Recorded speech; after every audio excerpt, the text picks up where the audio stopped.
Hey, what's up, y'all? Pastor Dallas here with today's Real Talk from the Heart. Today's Real Talk comes from the book of Job, chapter 1 and verse 1. Let me read this verse to you. It says, "There was a man in the land of Uz whose name was Job, and that man was blameless and upright, and one who feared God and shunned evil." This morning I was meditating on this verse, and I was just thinking about how, man, Job lived, man, a right life. You know, if you were to ask the question today, are you living right? Or maybe, what does it mean to live right? You'll get a lot of different answers, right? Depending on, right, what's right to the individual. But really, that's not the issue. The issue is what is right to God? What's right in God's eyes? And here we see, man, 4 things that really, to me, exemplify a life that is lived right, not according to an individual, but according to the one who is the author of life, the one who himself created life, the one who himself the Bible describes as the life. Here, the first thing you see is blameless. It says Job was a man that was blameless. Now, blameless doesn't mean perfect. Blameless doesn't mean sinless. Blameless means that he lives in such a way that the blame, if he receives blame, it's unbelievable, right? He lives with integrity, right? His life is lived in such a way, or her life is lived in such a way, that if they were to be blamed for something, it would be unbelievable. If they were accused, right, the accusations wouldn't stick because they live above reproach, right? They live with that integrity. They're known for that. That is what it means to live right, to live a right life. The second thing you see here is that it's upright.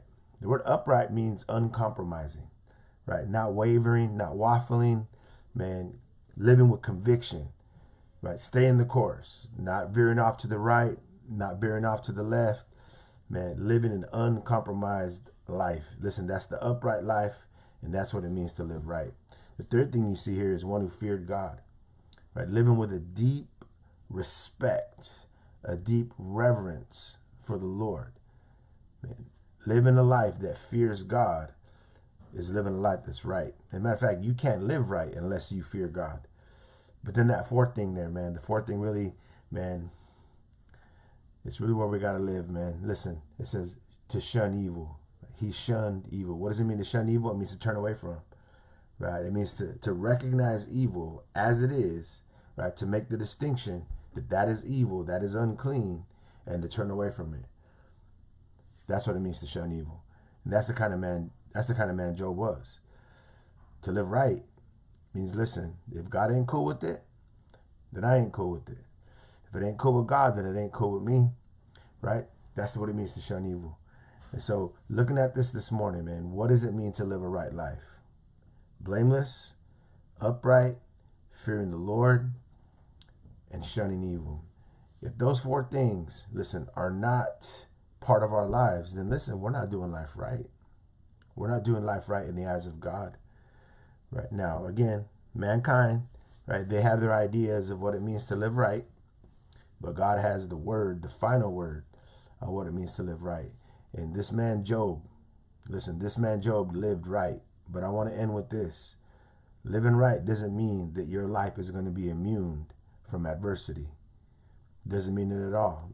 We're going to get into the book of Job here, right, these next few days, and you're going to see very clearly that living a life that's right before the eyes of God doesn't mean you're going to escape or be immune, man, from trials in life, from heartache and hardship. It's going to come around. But listen, the end will be better. The end will be better. The Bible says it's better to suffer as a Christian, right, than to suffer as an unbeliever. Man, I'd rather suffer for doing the right thing than suffer for doing the wrong thing, because suffering for doing the right thing comes with a reward. Suffering for doing the wrong thing is only punishment. Hey, listen, thank you for tapping in for some real talk today.